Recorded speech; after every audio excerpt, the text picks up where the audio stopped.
Hello guys, today I'm going to cover my first episode of Reddit reaction solution. Essentially, I thought, hey, there's so many interesting questions happening on Reddit, specifically on the SEO subtopic, subgroup, subreddit, how they call it. So I thought, hey, why not answering them live? Obviously, you cannot ask me things back and forth unless you do it in the comments. Maybe you can, actually. But yeah, there were some very interesting ones, and some of them are the usual things. Hey, we don't trust SEOs. What you guys are doing? How things work, etc. So this is one interesting one. Someone is asking, what should I be paying for SEO? I'm trying to figure out what I should be paying for comprehensive SEO services, and I'm feeling super overwhelmed. I've been using Upwork to find someone, and I've gotten quotes ranging from $250 to $1,000. The problem is that everyone I talk with seems to have different advice, and I don't know who or what to believe. For example, someone says to make good reviews, someone says I need to do backlinks. I'm really confused about what's actually important and how to know what I'm getting my money's worth. What are the key factors to look for in an SEO provider? Should I focus more on blog posts, backlinks, or something else entirely? Does increased cost usually mean a better product and vice versa? Awesome question. So first of all, for me, the key thing is trust, because as we know, we have so many providers doing SEO these days, which frankly is quite difficult to choose from. Even to us at Rock SEO, we get constantly pitched by services, hey, I do this, I do that for you, etc. So for me, number one thing will be trust. Try to establish a channel to have trust, to evaluate the person. Can the person offer you a 20-minute consultation? Can they jump over the phone? And you can already see if there are some red flags. For example, if you ask someone, hey, can you jump on a Zoom call with you? And A, they say no, oh no, let's have everything via email. Or two, they do Zoom with you or Google Meet, whatever, but they don't want to turn on the camera. Something might be fishy, or maybe on that day they look not good. That's fine in a way, but just saying there are some green flags there. Sorry, more red flags than green. So that's one thing. Then the second problem he's raising is how should I know how to pay? Some people quote from me 250 to 1,000. That would be really depends as usual. But this question is also wild, because where are you asking for services?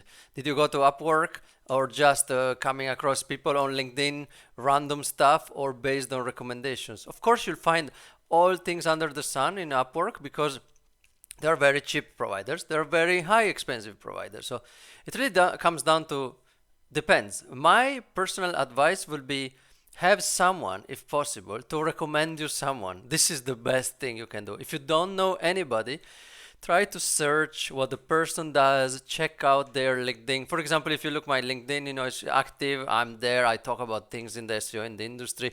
Likewise, many other people are very active. For example, if you come across Eli is very known in the industry, is known for product-led SEO, etc. If you have a chance, if you hire Eli, you'll find really a trustworthy and legit person.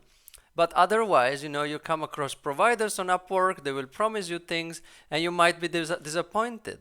Remember that pay little means also you get little, often. Not always, but quite often.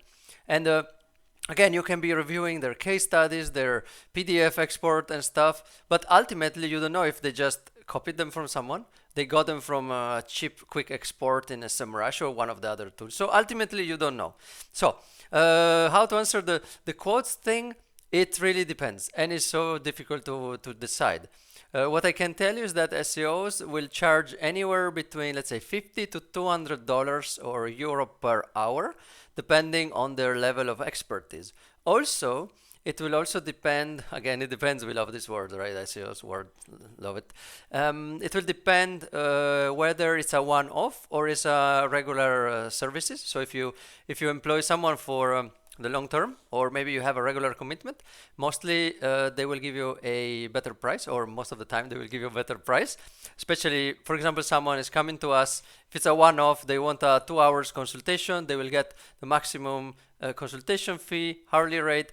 But then if someone comes to me and say, hey, I want to get you guys for, I don't know, 20 hours a month, 30 hours a month, 40 hours a month, then of course we can do something a bit better.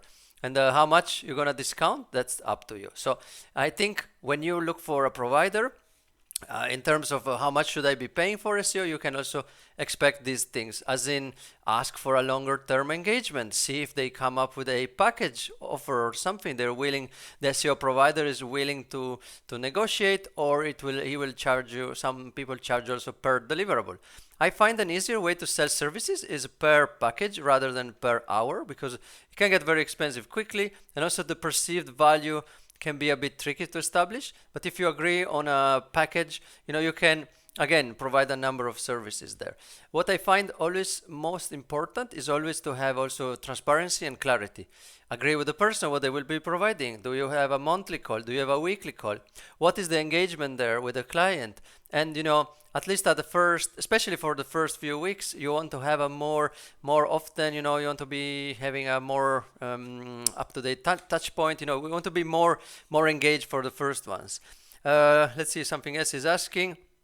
Should I focus more on blog posts, backlinks, or something else entirely? Wow, this is also a bit of a wide range of questions there. Again, what are your goals and objectives? I always start from that, really. Don't just start, hey, they want to sell me blog post, I should get that. And I know for a business owner, it's wild also to look for a consultant. So whether you come to us or to go to someone else, you need to look for the same things. Try to find reviews, whether it's on Google reviews or LinkedIn. Even better, does someone know these people? Check in your LinkedIn network. Does someone know person X which approached you? Ask them something. Ask a recommendation. See if the person you're thinking can give you one of their former clients to speak with. That's also something. Increased cost usually means a better product and vice versa. Yes and no. Not necessarily. I mean, you would expect, right? You go to the Ferrari shop, you'll have a higher quality car, of course. But then when it comes to services, I would say it comes down to the bandwidth available of the person. Because if they're busy, they don't have a good project management in place, they could be the best SEO in the world. I know someone which was very good at doing the work, but terrible at project management. No names, obviously. It will be unknown. It will be very difficult to get in touch with this guy because his project management was very poor. So essentially, he will be just scrambling around trying to get things done. But if you do speak with him, the job was amazing. So sometimes you have someone maybe good at the job, but good at project management, or vice versa. You can be very good at project management, not good at SEO. Or you have someone that has a project management person, even better. So again, I'm not going to be biased here, so if someone wants to think about us, check our reviews, then you'll find out. So this for me was an interesting one. Again, key factors, so trustworthiness, reviews online, trust/reputation, increased cost equals to better product value, not necessarily. And lastly, the Upwork thing. So Upwork for me is very wild because you can find very good people. But I would say 99% are bad. So how can you find the 1%? It will take you time and effort. My advice would be then start with a small number, ask them for a discovery call, see if they show up, they understand your business, they ask you questions. When I do a discovery call, I'm quiet. I have 10, 15 questions. I will ask the business owner. We record at Zoom. And then I'm quiet. I'll just take down points and then I will give it to the team and tell them, hey, we can help you, or no, we cannot help you.